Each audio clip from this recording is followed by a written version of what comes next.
The S&P 500 so far this year, and tech attempting a recovery from a lackluster third quarter. We're looking at how to navigate the big picture with the Yahoo Finance playbook. T. Rowe Price portfolio manager Dominic Rizzo joining us now to discuss. Dominic, it is good to see you. So big tech earnings on deck.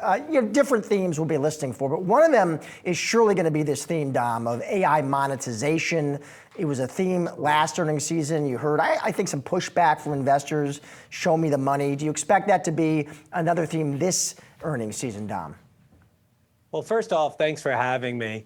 I do expect this to be another theme this earnings season, but when I look at the return on investment for the hyperscalers and for the entire technology sector, I actually think we're starting to see it. I mean, take Meta as an example. At one point during the year, people thought that Meta would have Q4 growth rates in the mid-single digits. Now that number is closer to 20%. And why is that? That's because they've been able to use AI to get a lot better targeting in their core advertising business. On Apple, I think we're going to see the beginning of an upgrade cycle that's going to last over the next 24 months. And then, of course, of the Mag 7, NVIDIA is probably the best position for this whole thing as they're selling the linchpin technology to all of these vendors. I mean, I guess it's worth asking the question, though, Dom, should we even think about the Mag? I mean, these things change, right? We had the FANGs, then we had the Mag 7. Like, do we need a different term? Should we even be lumping all these guys together at this point?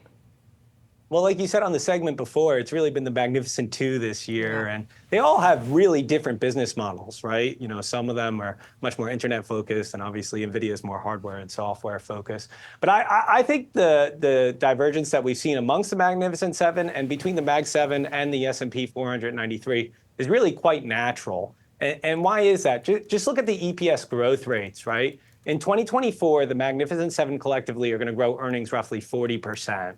And the rest of the market, the 493, are going to grow earnings in the low single digits.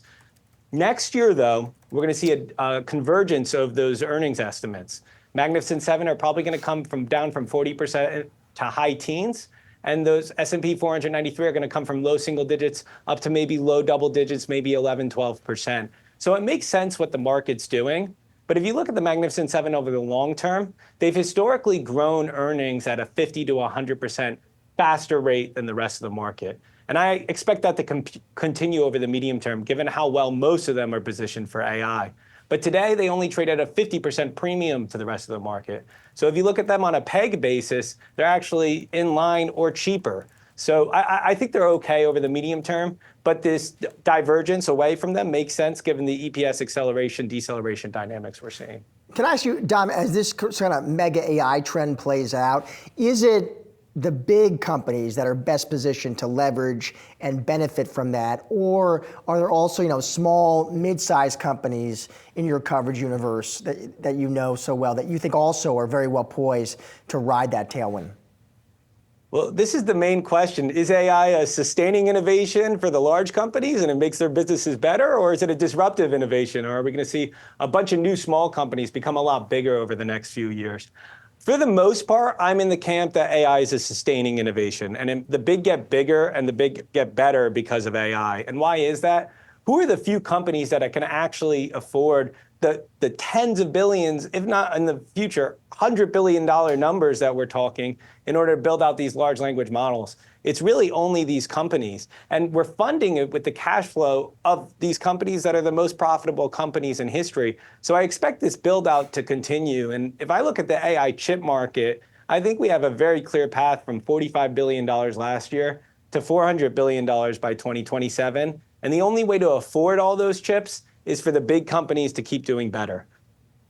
Well, I guess the question is, will they keep doing better, right? Like, we still, it still doesn't quite answer the question of what are they going to do with all of this? Yes, they're going to keep spending to build out these systems. Yes, it's going to benefit the likes of NVIDIA.